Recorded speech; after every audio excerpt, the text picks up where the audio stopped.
اس کی ویسے تو ایز سچ کوئی قانونی حیثیت کوئی وہ نہیں ہوتی، لیکن اس کی سگنیفیکنس یہ ہے کہ ایک پارٹی کا سربراہ جو ہے وہ سی جے پی کو ایڈریس کر کے کچھ ایشوز پہ بات کر رہا ہے، تو اگر سی جے پی سمجھتے ہیں کہ اس کے اندر، جس طرح آپ نے کہا کہ جی اس کے اندر کچھ مواد ہے جو سی جے پی نے ایڈمٹ کیا، میڈیا کے ساتھ بات چیت کرتے ہوئے میڈیا کے نمائندے موجود تھے، تو اس کو انہوں نے آئینی کمیٹی کو ریفر کر دیا. یہی ان کا کام تھا، کیونکہ وہ 26ویں آئینی ترمیم کو درست سمجھتے ہیں، اس کے نتیجے میں چیف جسٹس ہیں اور اس کے تحت کام کر رہے ہیں، اس لیے انہوں نے یہ حوالہ دے دیا کہ 184(3) کا جو معاملہ ہے وہ بھی چونکہ آئینی بینچ دیکھ سکتا ہے، اس لیے انہوں نے اس کو جو ہے آئینی کمیٹی کو ریفر کر دیا.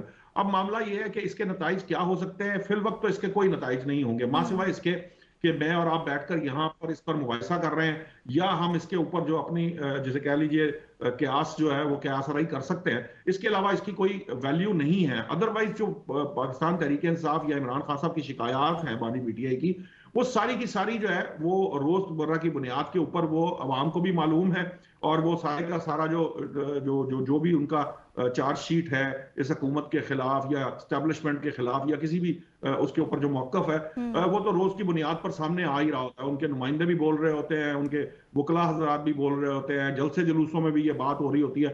تو کوئی ایسی بات اس میں شاید نہ ہو جو کوئی بہت کوئی امپورٹنٹ، یہ جو جن خطوط کا ذکر قریشی صاحب کر رہے ہیں یا پرانے لوگ جو لکھا کرتے تھے، وہ بڑا سوچ سمجھ کر اس حربے کو استعمال کیا کرتے تھے. ایگزیکٹلی ایسا ہی ہے اس پر موجود ہوتی ہے. ٹھیک ہے نوشاد صاحب. اعظم صاحب، آپ ان خطوط کا کیا مستقبل دیکھ رہے ہیں؟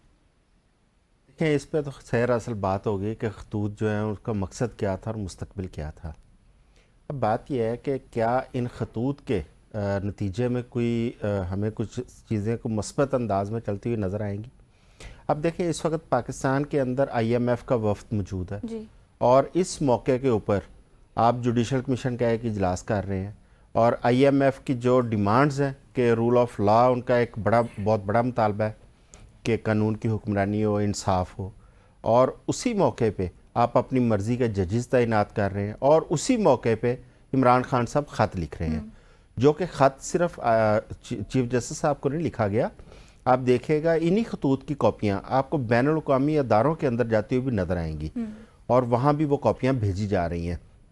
مقصد کیا ہے کہ پاکستان کے اندر اگر کوئی بین الاقوامی معاہدے ہوتے ہیں، یا پاکستان نے کچھ چارٹر ایسے ہماری اسٹیٹ نے سائن کیے ہوئے ہیں اس میں یونائٹڈ نیشن کے اندر یا کسی اور فورم کے اوپر، جس میں آپ اسٹرینتھن آف ڈیموکریسی کی بات کرتے ہیں، جس میں فریڈم آف ایکسپریشن ہے، اور جس میں رول آف لا اور انڈیپینڈنٹ جوڈیشری کی بات ہے. اب ان چیزوں کو اگر مد نظر رکھتے ہوئے ہم یہاں پہ دیکھیں تو ہماری یہاں پہ پوری جوڈیشری آپ کو انڈرمائن نظر آتی ہے، کمپرومائز نظر آتی ہے. آپ کی جوڈیشری کو ایک بائی ڈیزائن اس کو دباؤ میں لے کے آئے، اس کو تقسیم کیا گیا. آپ دیکھیں نا، چیف جسٹس صاحب اگر آئینی کمیٹی کو خط بھیج رہے ہیں، اس کا مطلب ہے کہ چیف جسٹس کا کردار صرف ایک میسنجر کا رہ گیا. چیف جسٹس تو خود اتھارٹی تھے، اور ماضی کے اندر بہت سارے خطوط کو، ود ڈیو رسپیکٹ نوشاد بھائی، کہ ماضی کے اندر کچھ خطوط کو ہم نے پٹیشن میں تبدیل ہوتے ہوئے دیکھا ہے. اس کے ساتھ ساتھ کچھ خطوط کے اوپر ہم نے سو موٹو لیتے ہوئے جوڈیشری کو دیکھا ہے. اور ان خطوط کے اندر وہ جن چیزوں کا اشارہ دے رہے ہیں یا وہ بتا رہے ہیں، وہ پوری قوم نے دیکھی ہیں. بے شک ہمارا میڈیا دکھائے نہ دکھائے، لیکن قوم کے بچے بچے تک اس کی تفصیلات موجود ہیں کہ کس طرح یہاں پہ ہیومن رائٹس کے اوپر جو شب خون مارا گیا، کس طرح میڈیا کی آواز دبائی گئی، کیسے کیسے پیکا اور ڈیفیمیشن جیسے یہاں پہ قوانین متعارف کروائے گئے. اور اب جوڈیشری جو انصاف کا سب سے بڑا ایک فورم ہے، اس کو کس طریقے سے کمپرومائز کیا جا رہا ہے، اور کیسے وہاں پر کن بنیادوں پر، کن ترجیحات پر ججز کو سینئر پوزیشنز پر تعینات کیا جا رہا ہے. یہ ایک ایسا ریکارڈ مرتب ہو رہا ہے جو آنے والے ٹائم میں ان تمام لوگوں کے لیے ایک وبال جان ثابت ہوگا. اور یہ ان خطوط کو آپ ہلکا نہ لیں. یہ خطوط جو ہے، یہ میں سمجھتا ہوں کہ وہ صرف کتابیں لکھنے کے لیے نہیں، وہ پورا ایک ریکارڈ پہ لے کے آ رہے ہیں چیزیں، اور وہی چیزیں ہیں جو سب کو پتہ ہے، لیکن ان کو باقاعدہ کسی ریکارڈ پہ نہیں لے کے آیا گیا تھا. اب وہ ایک پورا ریکارڈ اس کا مرتب کر رہے ہیں، اور پورا ایک کیس بنے گا. اس کے جو ذمہ داران ہیں، یہ جو حکومت ہے یا جو بھی لوگ ہیں، ان کو اس کو فیس کرنا پڑے گا. Qamar, your take. ایمان، بہت شکریہ. دیکھیں، پہلے میں میرے معزز دو پینلسٹ حضرات جنہوں نے خط کے حوالے سے گفتگو کی، ان سے ڈس ایگری کروں گا. آپ آج کی ڈیولپمنٹ دیکھیں، اتنی بڑی ڈیولپمنٹ ہوئی ہے کہ چیف جسٹس نے جب آج صحافیوں کو بظاہر وہ ایک پریس کانفرنس تھی جو کہ بڑی انپریسیڈنٹڈ ہے. یعنی چیف جسٹس صحافیوں کو آدھے گھنٹے کے نوٹس پہ بلا رہا ہے اور کہہ رہا ہے کہ میری بات سنو. دس از انپریسیڈنٹڈ.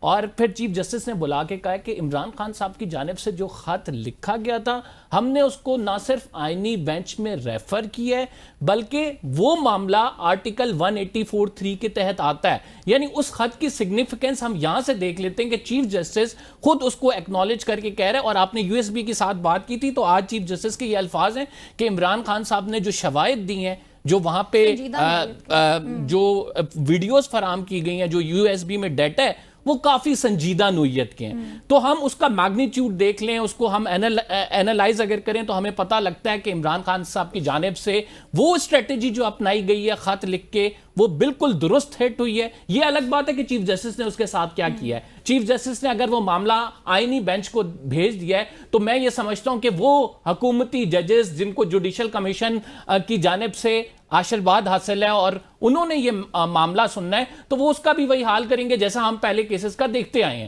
لیکن ایک معاملہ ٹیک اپ ہوا ہے, اس معاملے کو 184(3) کے تحت دیکھا گیا ہے, اس معاملے پہ آگے سنوائی ہوگی, اس معاملے پہ نوٹسز جاری ہوں گے, تو ایک بہت بڑی ڈیولپمنٹ نظر آتی ہے. اسی طرح لوگ تنقید کرتے ہیں کہ آرمی چیف صاحب کو جو خط لکھے وہ تو موصول ہی نہیں ہے, وہ تو ایک اوپن لیٹر تھا بھائی, موصول نہیں ہوا. تو پوری تاریخ میں یہ اکنالجمنٹ ہو گئی ہے کہ آپ نے جو ظلم بربریت اس دور میں روا رکھا ہے اس حکومت نے, اس کا مداوع نہیں ہو سکتا. وہ جو کچھ آپ مظالم ڈھاتے رہے ہیں وہ تاریخ میں لکھے جا رہے ہیں, وہ ان خطوط کی صورت میں لکھے جا رہے ہیں. ذوالفقار علی بھٹو سے لے کے آپ دیکھ لیں, تاریخ پڑھتے ہیں.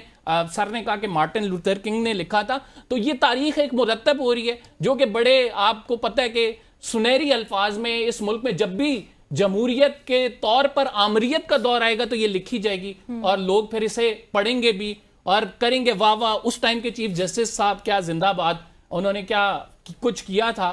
تو میرا خیال ہے رائٹ نو یہ ایسا ٹائم ہے, ہم جس ٹائم سے گزر رہے ہیں, ایک تو ہم ہر نازک دور سے ہر تھوڑے عرصے بعد گزرتے ہیں, لیکن یہ ایسا ٹائم ہے کہ ہمیں بہت سارے چیزوں کو بڑا دیکھ کے کرنا ہے, کیونکہ آئی ایم ایف کا وفد آیا ہوا ہے, اس نے آپ کی 7 بلین کو اپرووڈ کرنا ہے اور اس نے گورننس دیکھنی ہے, آپ کی جوڈیشری دیکھنی ہے اور ساتھ کرپشن کو دیکھنا ہے. بات کریں گے کم پر بریک کا کہا جا رہا ہے. ناظرین اسی لیے بھی ڈسکشن کریں گے, ایک بریک کے بعد دوبارہ حاضر ہوں گے.